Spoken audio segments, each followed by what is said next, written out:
أشهد أن محمدا عبده ورسوله لا نبي بعده اللهم صل وسلم على محمد آله وصحبه الكريم وعلى آله وأصحابه والتابعين ومن تبعهم بإحسان إلى يوم الدين أما بعد. Bapak Ibu Buyut Rahman yang dirahmati Allah, hari ini kita sedang mengingatkan kembali manasik yang pernah kami berikan sebelumnya, agar Bapak Ibu bisa kembali mengingat apa-apa yang akan dilaksanakan, rukun-rukun apa yang harus dikerjakan, sehingga manasik kita betul-betul sesuai dengan sunnahnya Rasulullah SAW.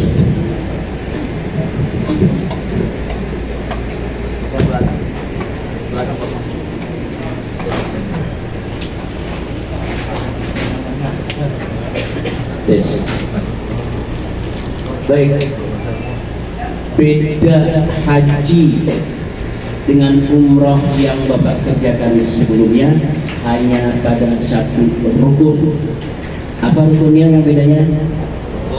Wukuf di Arafah. Itu saja. Artinya bedanya hanya ada tambahan rukun wukuf di Arafah. Artinya kalau 5 ini Bapak Ibu kerjakan, itu rukunnya sudah terpenuhi. Niat ihram dengan niat, wukuf di Arafah, tawaf, sa'i, itu rukunnya haji. Ihram dengan niat, wukuf di Arafah, tawaf, sa'i, potong rambut. Nah, sekarang kita mulai. Besok insya Allah murid halangan sehat semua. Harus, karena kesehatan kita mahkota. Pertama, besok kita akan melakukan mulai sudah berihram. Mulai berihram. Start bis jam 10. Bis bergerak jam 10. Berarti Bapak Ibu berkumpul di sini sudah mulai jam 9. Itu ada nanti wasiat-wasiat yang kami sampaikan. Sudah keadaan ihram. Kami ajari niatnya dari sini. Sholat sunnah, ihram dari sini. Sebelum ihram sudah dimulai dengan potong. Sudah dipotong? Siapa yang belum? Terus saya potong lagi. Potong kuku aja orang iso dia. Sudah. Kuku, kumis dirapikan, jenggot dirapikan, bukan dipotong. Kumis jenggot bukan dipotong, dirapikan. Setelah itu daerah-daerah tertentu baru mulai disebut dengan mandi sunnah ihram. Sebelum masuk kamar mandi, berniat dalam hati untuk mandi sunnah ihram haji. Boleh nggak mandi nggak? Boleh, nggak masalah. Nggak mandi nggak apa-apa. Tetap hajinya sah, karena itu sunnah. Cuma mau saya mau melaksanakan ibadah haji, beribadah kepada Allah, nggak mandi. Mandi sunnah ihram, kaifiatnya, tata caranya sama seperti mandi wajib, tidak ada bedanya. Meratakan air dari ujung rambut ke ujung kaki, sama.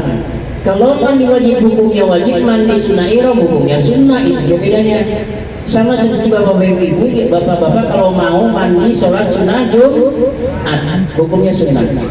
Kaifiatnya sama seperti mandi wajib. Mandi wajib sudah dijelaskan ya, cara-caranya sudah sama seperti dengan bapak ibu yang melakukan sunnah ihram, juga sama seperti mandi wajib. Kalau karena bapak ibu sekamar itu berapa 4 orang ada, maka bergantian mandinya, jangan sekaligus berempat, tidak muat kamar mandinya. Maka dimulai dari jam berapa kira-kira? Jam subuh mau kelewatan lama, cepat banget. Jam tidak sebentar. Ibu-ibu kalau mandi berapa jam sih? Hah? Berapa? Setengah jam ada? Berapa lama kalau mandi? Ya kita harus ngitung waktu.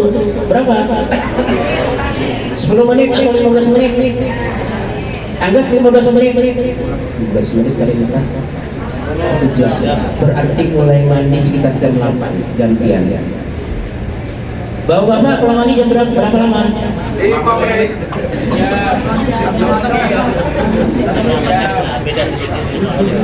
Mau tidak mau jam 9 sudah ada di sini. Artinya ketika Bapak Ibu mandi langsung pakai ihram, awas, silakan pakai ihram dan badan diwangi-wangi. Awas, sunnah Rasulullah SAW. Ingat, wangi-wangian tidak dibolehkan kalau sudah niat, bukan kalau sudah ihram. Ada yang sudah ihram kalau lupa pelajaran saya. Ada dua versi, ada sudah ihram, ada sudah niat. Yang betul sudah niat. Kalau sudah niat, wangi-wangian enggak boleh sama sekali. Jadi wangi-wangi itu dibolehkan sebelum niat. Jadi kain ihram, baju ihram ibu-ibu silahkan diwangi-wangi. Badan bapak ibu silahkan diwangi-wangi sebelum dipakai ihramnya boleh. Silahkan.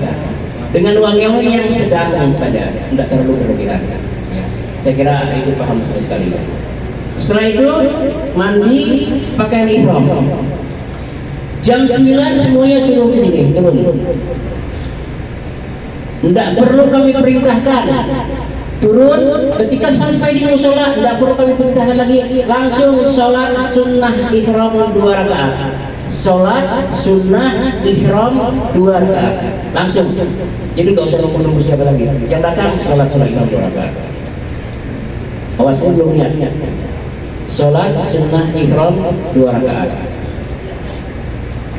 Kalau bisa berniat secara pribadi, ketika bapak ibu sholat sunnah ihram 2 rakaat, itu adalah waktu sholat duha betul sekali, maka alangkah bagusnya sholat duha atau sholat sunnah ihram dulu dahulukan. Pertanyaannya, keadaan kita sekarang dalam ihram, alangkah bagusnya sholat sunnah ihram dulu 2 rakaat, ada waktu lagi sholat duha 2 rakaat. Kalau mau 4 rakaat silahkan, mau 6 rakaat silahkan, mau 8 rakaat silahkan. Minimal 2 rakaat. Kalau saya biasanya hanya 4 rakaat saja, 2 rakaat. Kalau bapak ibu ini silahkan. Artinya sholat sunnah ihram 2 rakaat, sholat duha 2 rakaat. Anggaplah bapak ibu sama saya. Sholat sunnah ihramnya, sholat duhanya 4 rakaat, 2 rakaat. Setelah itu berdoa. Hubungan dengan Allah bapak ibu sendiri yang lebih tahu sudah. Habis berdoa, kalau masih bisa berniat secara pribadi, walaupun nanti kami pimpin niat secara jamaah seluruhnya, alangkah bagusnya bapak ibu berniat secara pribadi. Masih dalam posisi menghadap kiblat, habis berdoa ucapkanlah labbaik Allahumma hajjan, labbaik Allahumma hajjan. Atau di buku ada lagi kalimat lain, nawaitul hajja wal ahramtu biha lillahi ta'ala. Jangan dipakai teman, jangan dipakai. Cukup dengan labbaik Allahumma hajjan bagi yang berhaji untuk pribadi. Sedangkan orang yang berhaji untuk orang lain seperti saya, Abdul Rahman menghajikan orang lain, saya misalnya, labbaik Allahumma hajjan badalan an seperti harian iya, Nur Hayanto bin Misti, itu saya. Labbaik Allahumma hajjan badalan an Hurian Nur Hayanto bin Misdi. Ada kalimat itu. Ada yang menghajikan orang lain itu selain saya, Ustaz Abdurrahman mungkin yang saya ada dokter ngaji orang lain juga ya sana. Jadi labbaik Allahumma hajjan badalan an siapa namanya? Orang yang menghajikan orang lain otomatis dia mendapat pahala, orang yang dihajikan otomatis mendapat pahala. Itu istilah haji badalan. Berniat untuk diri sendiri atau orang lain tergantung siapa yang dihajikan. Setelah selesai berniat, apa itu yang disempat, tunggu perintah kami. Ya. Nanti kami turun jam 10, kami perhatikan siapa yang belum sholat. Nanti sebelum berangkat baru kami akan umumkan sama-sama niat secara bersama-sama. Kita ucapkan sama-sama biar kami adil, tahu bahwa itu sudah berniat. Walaupun sudah berniat secara pribadi, mengkhawatir diri kami atau ada yang terlupa, maka kami pimpin niat secara jamaah. Coba labbaik Allahumma hajjan, labbaik Allahumma hajjan, labbaik Allahumma hajjan, labbaik Allahumma hajjan, labbaik Allahumma hajjan. Setelah itu Bapak Ibu tetap di sini dengan jumlah 170. Tunggu perintah kami. Kalau bis sudah ada, kami akan panggil per bis untuk keluar. Jangan menunggu di luar. Panasnya awas. Kemarin terakhir prediksi perkiraan di Eropa 48. Oh, keren. Di Samarinda berapa? 30? 33 tambah 35 dengan 48, bedanya jauh sekali. Panas bukan hanya panas dari atas, di tempat angin. Jadi hindari nanti kesehatan dokter yang akan memberikan penjelasan. Ya. Masuk bis, sudah tahu bisnya. Bis 1 oleh Ustaz Alimin, bis 2 tadi ada Ustaz Abdurrahman dan Ustaz Imansyah, bis 3 Ustaz Taufik, bis 4 Ustaz Rais dengan saya. Nanti kita akan pimpin menuju Mina, perkemahan. Nah, Bapak Ibu harus saya berikan seperti saya gambarkan ketika manasik. Selama prosesi ibadah haji yang 6 hari, Bapak Ibu tidak bisa tidur nyenyak. Jangan bandingkan, jangan bayangkan seperti saya di hotel sekarang ini. AC sekarang, ada kasur, jangan bayangkan. Harus saya sampaikan dari sekarang. Perjuangan kita haji seperti itu. Semuanya bukan kita, mau itu haji reguler, mau itu haji khusus, sama.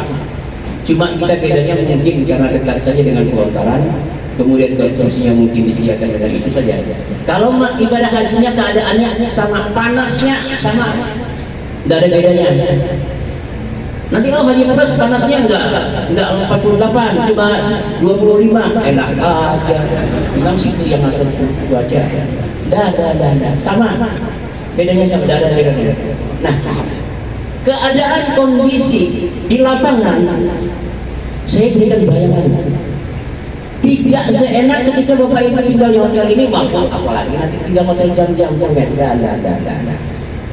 Tidur Bapak Ibu bisa dikatakan sedikit, dan mencari tidur untuk sedikit itu sulit. Jangan dibayangkan. Kasur yang dapat belum tentu satu orang satu kasur. Saya sampaikan dari sekarang. Belum tentu satu orang satu kasur sekarang ini. Karena paling banyak selama ibadah haji berapa puluh tahun, dari dulu sampai sekarang, paling banyak tahun ini. Paling banyak tahun ini. Indonesia paling banyak tahun ini. Semua seluruh dunia paling banyak tahun ini yang diberikan oleh pemerintah Saudi Arabia. Akhirnya apa? Bapak Ibu mungkin baca berita bahwasanya jamaah haji reguler kurang lebih sekitar hampir 30-40 ribu mabit di Musdalifahnya, mabit murur istilahnya, seperti jamaah haji OLH khusus kita. Mereka tidak turun di Musdalifah, tapi hanya berada dalam bis, ketika berada di Musdalifah, bis masuk Musdalifah, mereka berniat sengaja aku mabit di Mina lillahi ta'ala, tidak turun. Kenapa? Kondisi penuhnya sesaknya Musdalifah itu bertolak pemerintah kena mengadakan keputusan. Ada 40.000 jamaah Indonesia terkena murur, mabitnya tidak turun dari bis bermalam di Mina, tapi langsung dalam bis ketika melewati Musdalifah berniat langsung Mekah. Yang kedua, ada keputusan kemana yang sudah dibaca, mungkin istilah tanazul di Mina. Tanazul di Mina artinya mereka tidak menginap di Mina, tapi menginap di hotel yang mereka ada sekarang, dengan ketentuan hotel mereka itu dekat dengan pelontaran.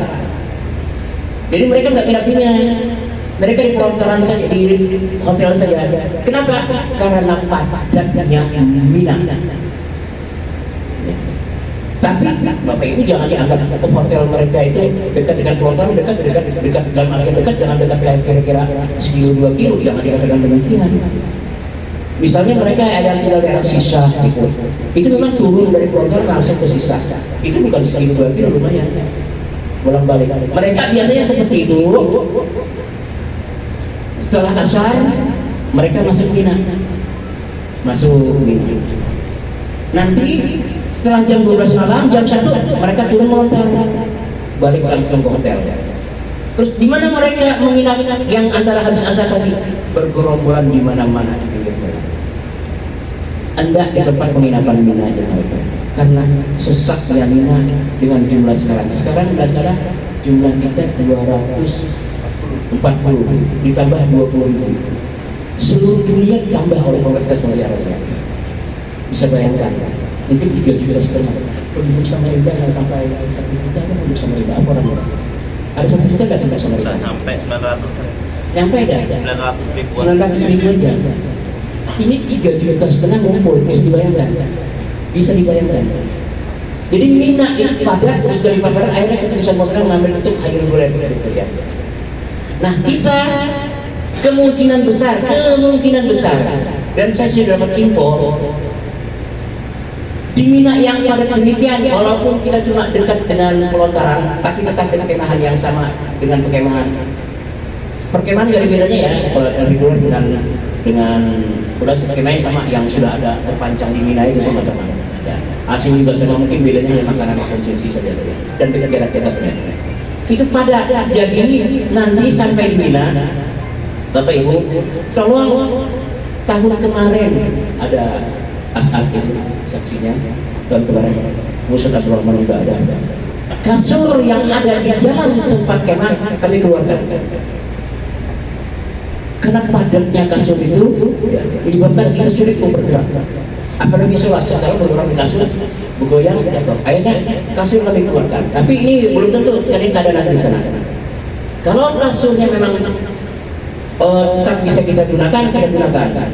Tahun kemarin kasurnya kita keluarkan, selimut yang tebal itu kita jadikan alat di bawah.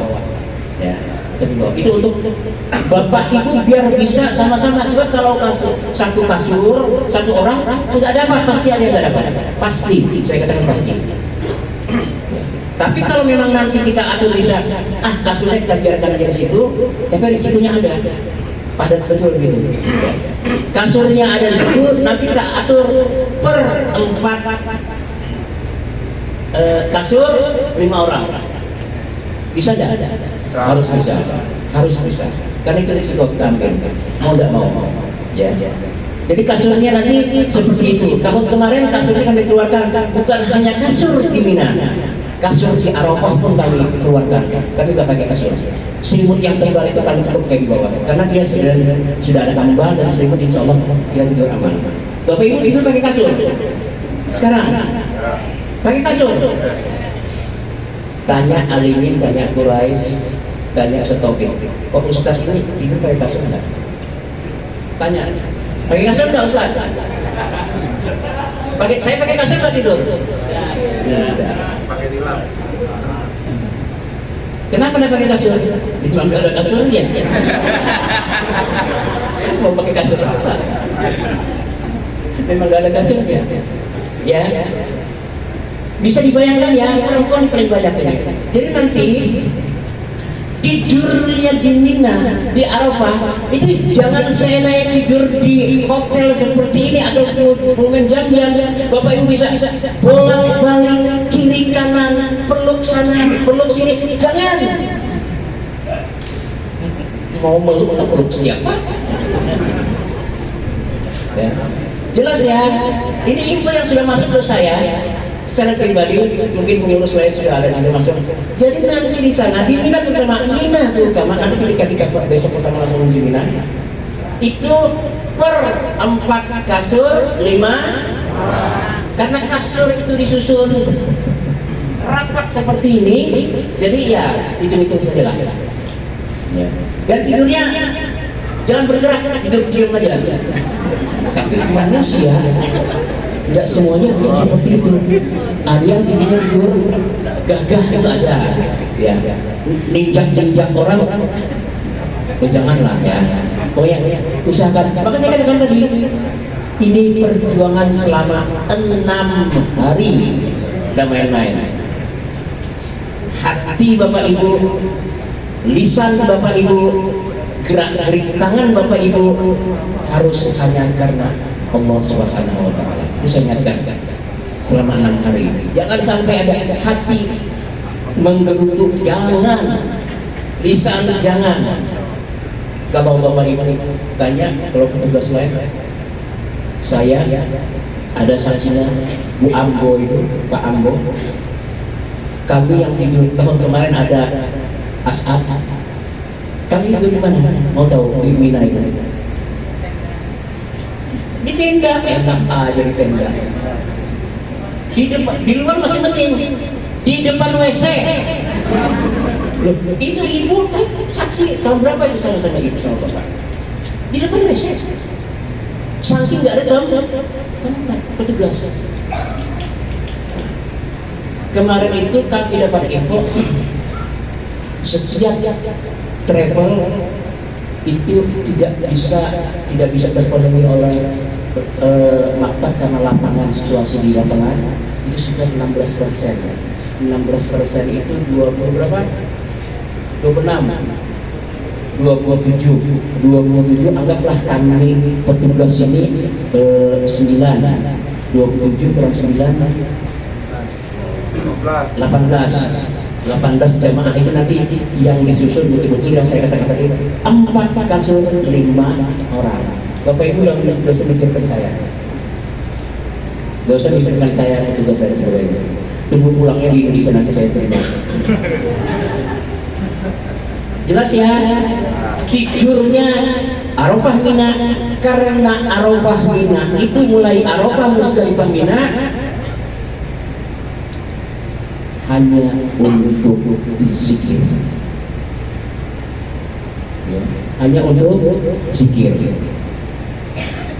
Liyasyhadu manafi'a lahum wa yadhkurullaha fi ayyamin ma'lumat. Ayat Al-Qur'an. Agar kalian, kata Allah, melihat manfaatnya manafi'a lahum. Melihat apa sih manfaat dari Arafah Musdalifah Mina selama 6 hari. Wa yadhkurullaha fi ayyamin ma'lumat, dan mengingat Allah selama hari-hari yang sudah ditentukan. Jadi tidur pun mau tidur zikir, bangun tidur zikir, apapun zikir yang Bapak Ibu sampaikan, ada sesuatu yang menjadi wasilah penghubung antara pribadi kita dengan Allah Subhanahu wa Ta'ala. Apapun itu. Jelas ya? Terbayang nggak? Belum terbayang ya? Kecuali yang lihat di sana. Tidur jangan bergerak, usahakan tidur ayam. Bapak Ibu jangan bisa bayangkan tidur seperti Indonesia, habis isya jam 8, jam 9 tidur, tidak bisa.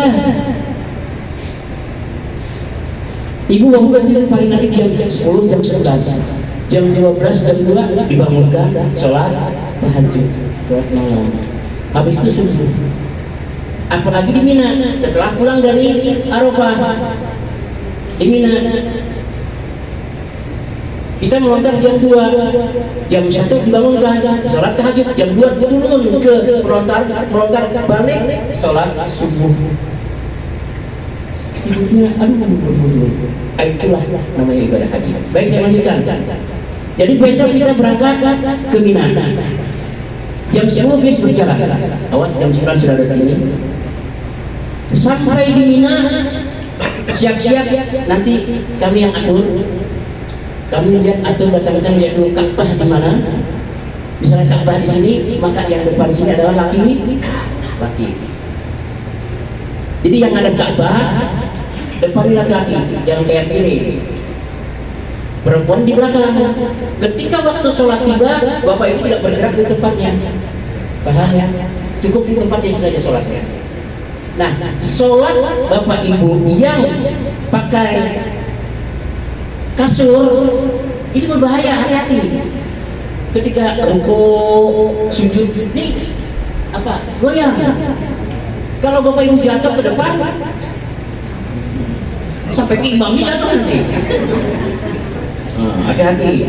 Maka biasanya kami kalau sholat itu digulung namanya, digulung kasurnya. Itu kalau kasur masih kita pakai ya, teman-teman nggak kita pakai ya. Jadi ada, jadi betul-betul kondisi itu lihat di lapangan, saya nggak bisa memastikan. Tapi yang 4 kasur 5 orang itu nggak bisa apa-apa, sudah jelas balik. Saking padatnya Musdalifah di Mina. Jelas Bapak Ibu? Mulai sekarang niatkan itu, ikhlaskan, termasuk saya. Sampai di Mina kita mulai sholat zuhur, ambil air dulu. Sholat zuhur dengan sholat asar dua. Kalau bapak ibu ada membaca buku kemudian sholat di Mina itu dengan menggunakan taksir kosor saja tanpa jamak, ada memang. Ada juga ulama yang mendapat kali adaptasi dalam perjalanan yang haji, maka dibolehkan jamak dan kosor. Nanti bapak ibu lihat aja di sana. Ada orang yang sholat zuhur 2 rakaat, nanti sholat asar 2 rakaat lagi. Mereka waktunya sesuaikan, tapi di kosornya saja, bukan di jamak. Kita melihat keadaan biasanya panas yang begitu tidak memungkinkan kita untuk keluar kemah beberapa kali, maka kita ambil biasanya tiap tahun menggunakan jamak kosor. Dua-duanya bukan kosor saja di jamak. Jadi zuhur 2 rakaat, asar 2 rakaat. Selesai itu kita nggak ada sholat lagi sampai nanti tibanya waktu maghrib. Maghrib makan malam. Habis makan malam, bapak ibu bawa koper nggak nanti di sana? Bawa koper. Oke. Pakaian yang dibawa selama di Mina kurang lebih hari itu kemudian Arafah balik kurang lebih 2-3 hari saja di luar pakaiannya, karena yang pertama kita pakai ihram. Jadi baju tidur, baju melontar, baju sholat, baju tidur. Kalau laki-laki kawah lah, kalau usah. Baju tidur, baju melontar yang dikasihkan, sama baju sholat 3. Sama pakaian? Hah? Pakaian? Pakaian apa? Batik arelan. Di bawah atau batik arelan? Di bawah aja. Jadi hari terakhir pakai batik. Oke, ada info dari Ibas. Jadi bapak ibu dua baju di bawah untuk Arafah Mina, baju Mina yang hijau, polos sama baju batik. Baju tidur sama baju sholat. Kalau sebenarnya batik juga buat sholat, tapi jaga-jaga saja. Pakaian dalam, terserah, nggak ngatur saya. Terlalu diatur, atur sendiri-sendiri. Sabun segala perlengkapan mandi dibawa. Minimal ketika kita dari Arafah habis tahlul mandi. Oke, itu pakaian. Sebelum berangkat kurang lebih jam 10 malam besok, sebelum berangkat menuju Arafah, yang dibawa ke Arafah hanya tas tentengan saya. Koper kecil ditinggal di kemah. Kita atur, kita tutup jadi satu, kita tutup dengan selimut gelap. Tinggal tiap tahun seperti itu, insya Allah aman. Karena tiap tahun kita lakukan seperti itu, insya Allah aman. Tapi barang berharga tetap dibawa di tas tentengan, yang isinya mungkin ada HP, apa lagi? Apa? Dompet, dolar, real. Nah, itu di dalam tasnya. Cuma itu yang dibawa. Yang lainnya enggak. Koper di bawah ditahan di Mina, karena kita akan kembali ke Mina. Oke, jam 10 jalan malam menuju Arafah. Sekitar jam, mudah-mudahan dan aja, mudah-mudahan dan aja. Itu yang siapapun nggak bisa memprediksi. Perjalanan ke Arafah tidak bisa yang bisa diprediksi, karena itu betul-betul padat. Mudah-mudahan jam 12. Kalau perjalanan aslinya ke Arafah itu dari Mina kurang lebih sekitar 15 menit. Aslinya ini mudah-mudahan 2 jam aja, mudah-mudahan 2 jam aja. Artinya jam 12 sudah nyampe Arafah. Kami susun lagi, nanti bis yang datang susun lagi, sama seperti susunan di Mina, dalam artian mana kiblat, maka paling depan adalah laki-laki. Tidak salah di Mina, di Arafah itu kita satu kemah besar, tapi 2 travel. Saya baca sudah hasilnya, kita jumlah 173 orang, kemudian ada travel lain, itu kurang lebih 90 berapa. Satu kemah. Nah, satu kemarin juga begitu sama. Kalau kita datang duluan, kita yang posisi menghadap Ka'bah terlebih dahulu, laki-laki, perempuan nanti di belakang kita tandai dengan, tahun kemarin kami tandai dengan kasur. Kami tidak pakai kasur. Kami tidak pakai kasur, kasur kami keluarkan karena mempersempit ruangan. Kasur itu kami keluarkan, kami berikan tanda pagar di belakangnya, silakan travel yang akan masuk. Jadi ikuti perintah itu semua, ikuti perintah. Sampai di Arafah jam 12 malam, Bapak Ibu yang dirahasiakan, jam 2 kami bangun nih, sholat malam. Sholat malam. Sholat malam, saya langsung akan mimpin 2 rakaat, 2 rakaat, 3 rakaat. Ya. Setelah itu selesai, istirahat, masuk subuh lagi. Itu saya katakan Bapak Ibu tidur juga. Itu saya katakan tadi, tidur itu tidak betul-betul mantap, tidak bisa. Tiba jam 12 urus, jam 2 dibangunin sampai jam 3, jam 4 subuh. Jadi betul-betul stamina dokter harus. Jadi ini sudah ketahuan, sudah mulai kelihatan sudah. Tidur Bapak Ibu nggak beres, dan semua orang yang berhaji tidurnya seperti itu. Jadi saya ingatkan dari sekarang. Besok sarapan santai. Selama sarapan kami larang jamaah haji berjalan ke tempat-tempat yang jauh. Apalagi keluar dari para perkemahan 555 maka kita jangan keluar dari situ. Jangankan keluar dari situ, Bapak muter di dalam aja bisa sudah kembali ke kemah kita. Saya harus sampaikan, Bapak keluar dari kemah kita menuju ke tempat lain, itu kembali sulit karena semua sama, pakaiannya perempuannya sama, putih, laki-laki semua putih, tempatnya begitu Bapak Ibu ketemu. Jadi jangan keluar kemah kalau nggak penting, kecuali yang penting, ke WC, toilet atau makan. Makan pagi selesai, istirahat. Biasanya makan siangnya itu didahulukan, berapa tahun ini sudah, sebelum wukuf. Jadi jam 11 sekarang sudah ada. Ya sudah, kalau kami nanti perintahkan oleh Bapak Ibu, kami cek di buffet sudah ada makanan, silakan makan.